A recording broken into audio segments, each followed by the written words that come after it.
Good morning friends, welcome to my channel Anokhi Mohabbat. और आप देख रहे हैं कुछ मोहब्बत ऐसी थी।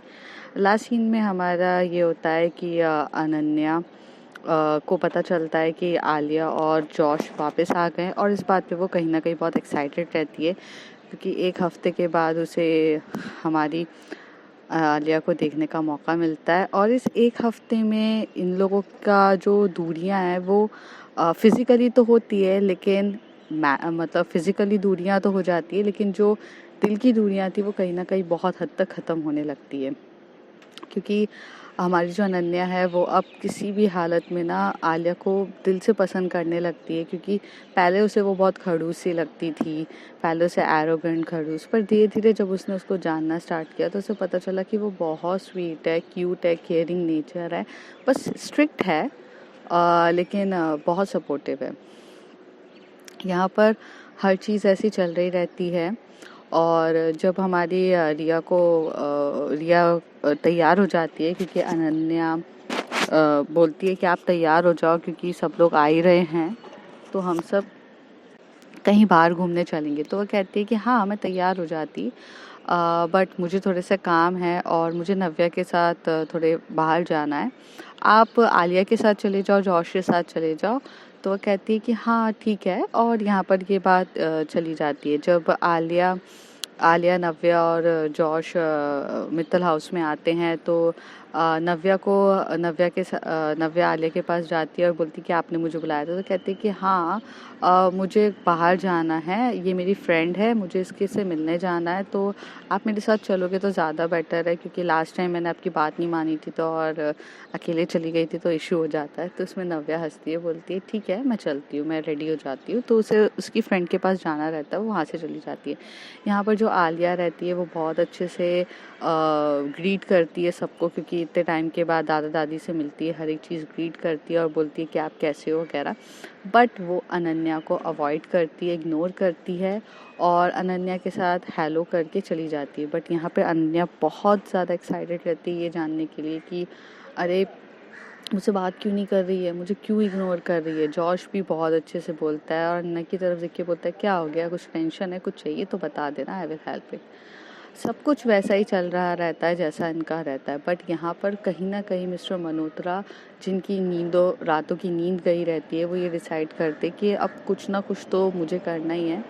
तो वो अपने पुराने लोगों को बुलाते हैं। पुराने लोग मतलब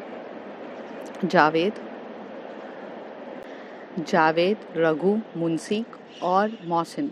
ये 4 वो लोग रहते हैं जो अलग अलग बिजनेस में बहुत ज़्यादा स्ट्रॉन्ग रहते हैं। जावेद ड्रग सप्लाई में बहुत ज़्यादा रहता है। मोहसिन जो वुमेन ट्रैफिक्स में बहुत बिजी मतलब बहुत उसका बिजनेस उसी का रहता है, वुमेन ट्रैफिक्स का। रघु पिस्तौल इन सब के लिए मतलब लाइक जो हमारे गन्स इन सब में बहुत डील करता है।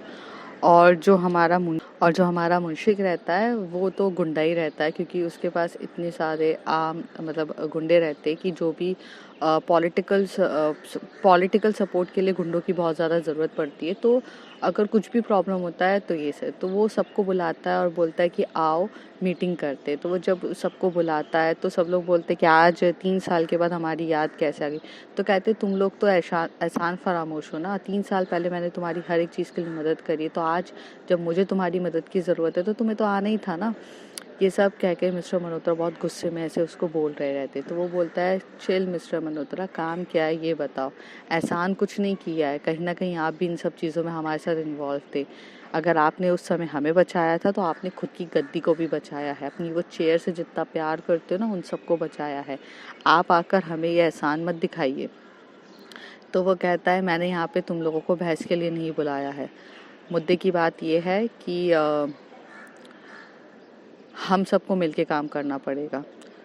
तो वो कहता है क्यों, आपका तो शेयर्स हर बार चला जाता है ना। तो कहते हैं हाँ शेयर्स मेरे पास आ जाता है तुम लोगों का, लेकिन धीरे धीरे सब बिजनेसेस ख़त्म हो रहे हैं। तुम्हें पता होगा कि वैसे तो ये न्यूज़ छुपती तो है नहीं है। हाँ, सबको पता है कि बहुत सारे इलीगल बिजनेसेस बंद हो गए हैं, यहाँ लॉस हो रहा है, ये चीज़ हो गई है, हैदराबाद में इश्यूज हो गए हैं, मैसूर में ये सब हालत ख़राब हो गई है, तुम्हें ये सब चीज़ें पता है, तो तुम लोग ऐसे कैसे बोल सकते हो? तो वो कहता है कि हाँ, हमें सब कुछ पता है, और बट हम आपके साथ कोई डील करना नहीं चाहते क्योंकि आप वो इंसान हो जिस पे विश्वास कर नहीं सकते।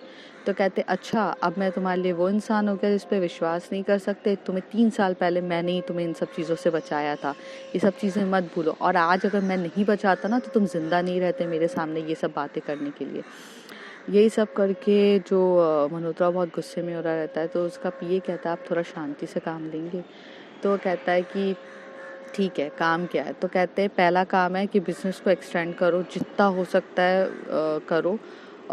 मुंशिक को कहता है कि तुम अपने गुंडों को हर जगह फैला दो, डर पहुंचाओ लोगों के बीच में, ड्रग सप्लाई ज़्यादा करो, हर एक चीज़ करो, मुझे पैसा चाहिए, मुझे ग्रोथ करो, तुम्हें जो भी सपोर्ट चाहिए होगा पॉलिटिकल, जहाँ पे तुम्हारे बैरियर्स आ रहे होंगे मैं सब कुछ हटाऊंगा, पर मुझे पैसा चाहिए क्योंकि मेरी फाइनेंशियली कंडीशन कम हो गई है और मुझे पैसा चाहिए मेरे इलेक्शंस के लिए, और मुझे ये पदवी नहीं खोनी है होम मिनिस्टर की। मैं तो प्राइम मिनिस्टर बनना चाहता हूँ, लेकिन यहाँ पर बैठ के सिर्फ होम मिनिस्टर बना हूँ तुम लोगों की वजह से। हर एक पॉलिटिशियंस को पैसों की बहुत ज़्यादा ज़रूरत रहती है अगर उन्हें वो इलेक्शंस जीतने हैं, और तुम्हें समझ में आ गया होगा कि मुझे पैसे चाहिए।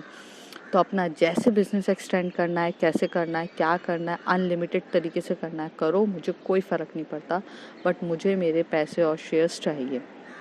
ये सुन के वहाँ पर सभी लोग बैठते, ठीक है पैसे तो मिल जाएंगे, बट तुम्हारी ऐसी हालत करी किसने? कहते वो फ़र्क नहीं पड़ता है किसने करी है, क्या हो रहा है, बस मुझे पैसे चाहिए, ये बात ध्यान रखो। अच्छा सुनो, जाने से पहले पहले मुझे तुम लोगों से एक और काम है। आज से 3 साल पहले मैंने तुम्हें जिस केस से बचाया था, और आज से 3 साल पहले की डिटेल्स अगर तुम्हारे पास है तो वो भेजो मुझे।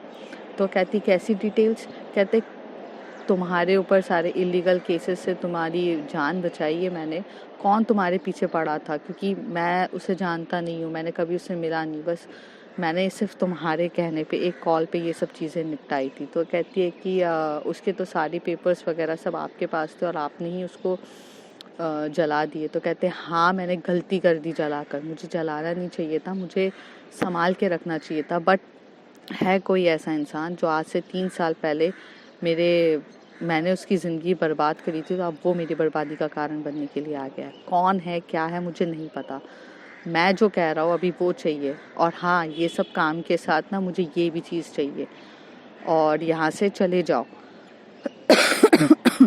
और टाइम से पैसा चाहिए और पॉलिटिकल करियर। मिस्टर मल्होत्रा का गुस्सा हद से ज़्यादा बढ़ता ही जा रहा था। जैसे जैसे वक्त बीत रहा था उनका गुस्से का लेवल बहुत ज़्यादा बढ़ रहा था, और हमारी यहाँ पे जो आलिया है वो तो पूरी इग्नोर कर रही थी अनन्या को, क्योंकि वो ब्रेकफास्ट पे, डिनर पे, ये सब पे बैठते थे लेकिन वो उससे कुछ भी बात नहीं करती थी। बट हमारी अनन्या ने भी कोई ऐसा कसर नहीं छोड़ी उससे बात करने के लिए, वो बहुत कोशिश करा बट बात नहीं हो पा रही थी। उसी तरफ हमारी जो नव्या है वो रिया के साथ बहुत घुल मिल जाती है, टाइम स्पेंड बहुत अच्छे से हो रहा रहता है, और वो अपने बिजनेस को एक्सटेंड करने में यहाँ पर लगी रहती है। ऐसे ही कुछ करीब हमारे 15 से 20 दिन ऐसे ही गुजर जाते हैं, और 15 से 20 दिन गुजरने के बाद सब अपनी लाइफ में बिजी रहते हैं, बट रिया को इस 15 से 20 दिन के बीच में जो हमारी नव्या रहती है वो फैमिली के साथ टाइम स्पेंड करने के साथ साथ उसे ट्रेनिंग भी दे रही थी।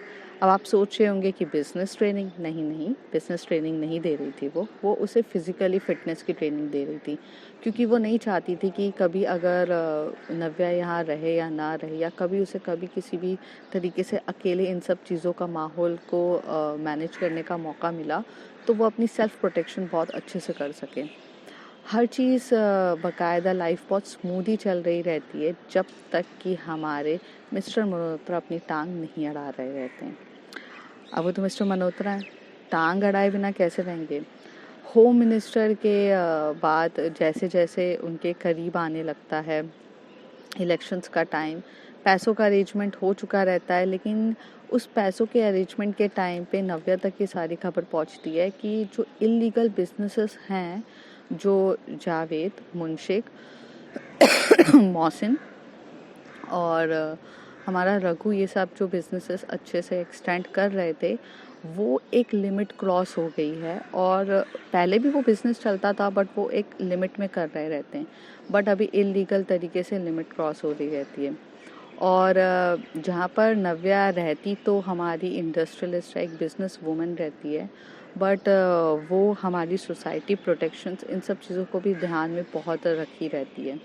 और वो ऐसी लड़की नहीं थी कि जो सिर्फ अपने बारे में सोचे, वो सबको लेकर चलती थी। तो जैसे ही उसे पता चलता है कि धीरे धीरे ये एक मिस्टर मनोतर एक ऐसा दीमक है जो हमारी पूरी सोसाइटी को डिस्ट्रॉय कर देगा अपने फ़ायदे के लिए, तो यहाँ पर फिर से एक मीटिंग रखाई जाती है जिसमें हमारी नताशा, जॉश, अनन्या और रिया भी रहती है इस मीटिंग में, और आलिया रहती है। और वो उसको बताया जाता है कि हमारी जो जो हमारा कम्युनिकेशंस, हमारी जो इंडस्ट्रीज़ है उसमें ये लॉस हो रहा है, और ये सब चीज़ें वो सिर्फ अवेयर कराती है। क्या बोलते हैं, अनन्या और रिया से उन्हें कुछ चाहिए नहीं रहता है, लेकिन वो बिज़नेस के बारे में उन लोगों को बेसिकली नॉलेज देते हैं। और नॉलेज करके वो सबको समझाते हैं कि ऐसा ऐसा, अगर ऐसा हुआ तो ये लॉसेस होंगे, वहाँ से ये होगा, प्रोडक्शंस ऐसे होगा, हमारे इन्वायरमेंट को इतना हार्म होगा, हर एक चीज़ बताती है। और ये बात अनन्या और रिया समझते हैं, और वो कहते हैं कि अगर कुछ करना है तो हमें क्या करना है।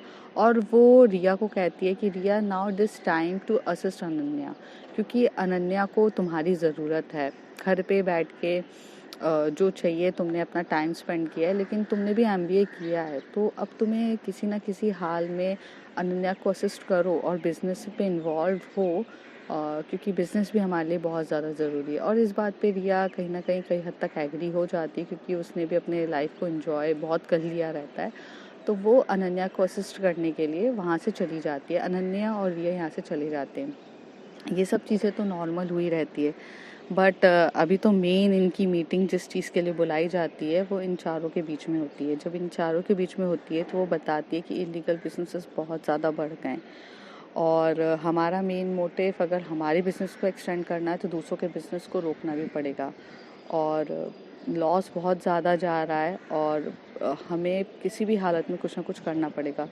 तो जॉश कहता है कि आप मुझे बताइए कि मुझे क्या करना है। तो वो कहती है कि कुछ नहीं करना है, इन सब की हर एक चीज़ की डिटेल्स निकालो, क्योंकि स्टेप बाय स्टेप चलेंगे। पहले पूरी डिटेल्स निकालो, हर एक चीज़ पता करो, कौन कहाँ पर है, कैसा है, कहाँ पर इश्यूज़ हो रहे हैं, कैसा चल रहा है, ये सारी डिटेल्स मुझे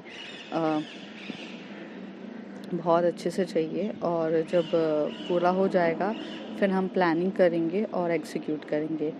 आलिया भी इसी काम में लग जाती है, लेकिन जो हमारी नताशा रहती है वो तो मैंने बताया क्रिमिनल लॉयर्स रहती है, और हर चीज़ एक एडवाइज़र्स रहता है उसका, क्योंकि वो हर काम लीगली वे में करती है। तो वो डिसाइड करती है कि वो लीगली वे में इन सब को चीज़ को जितना रोक सकती है। और हमारे वकीलों की तो खासियत यही होती है कि अगर वो जो काम इलीगल है उसको लीगली तौर तरीक़ों से कैसे बचा जाता है, वो सब काम उन्हें बहुत अच्छे से आता है। तो सब इस काम में लग चुके रहते हैं। और ऐसे ही कुछ काम में लगने के बाद 2 हफ्ते बीत जाते, और धीरे धीरे जो पैसा हमारे मिस्टर मल्होत्रा तक बहुत अच्छे से पहुंच रहा रहता है, और वो बड़ा खुश होता है कि यार अब तो इलेक्शंस है, मैं फिर से जीतूँगा। और फिर से जीतने के लिए उसको जो ऐसा पैसा चाहिए रहता है, जावेद, मुंशिक, मोहसिन और रघु ये सब पहुंचा रहे रहते हैं, बट धीरे धीरे उनका पैसा कम होने लगता है। तो वो बहुत ज़्यादा गुस्से में आता है, बोलता है पैसा कम क्यों हो रहा है। तो वो कहता है, फिर उनको पता चलता है कि यहाँ पर ये इश्यूज़ आ रहे हैं, वो इश्यूज़ आ रहे हैं। थोड़ी सी मैं जल्दी ख़त्म कर रही हूँ। इश्यूज़ क्या आ रहे हैं आपको नेक्स्ट एपिसोड में मैं पक्का बताऊँगी। तब तक के लिए बाय बाय, टेक केयर, और अपना ध्यान रखिए। And if you like the stories, like, subscribe and share. Thank you. Bye.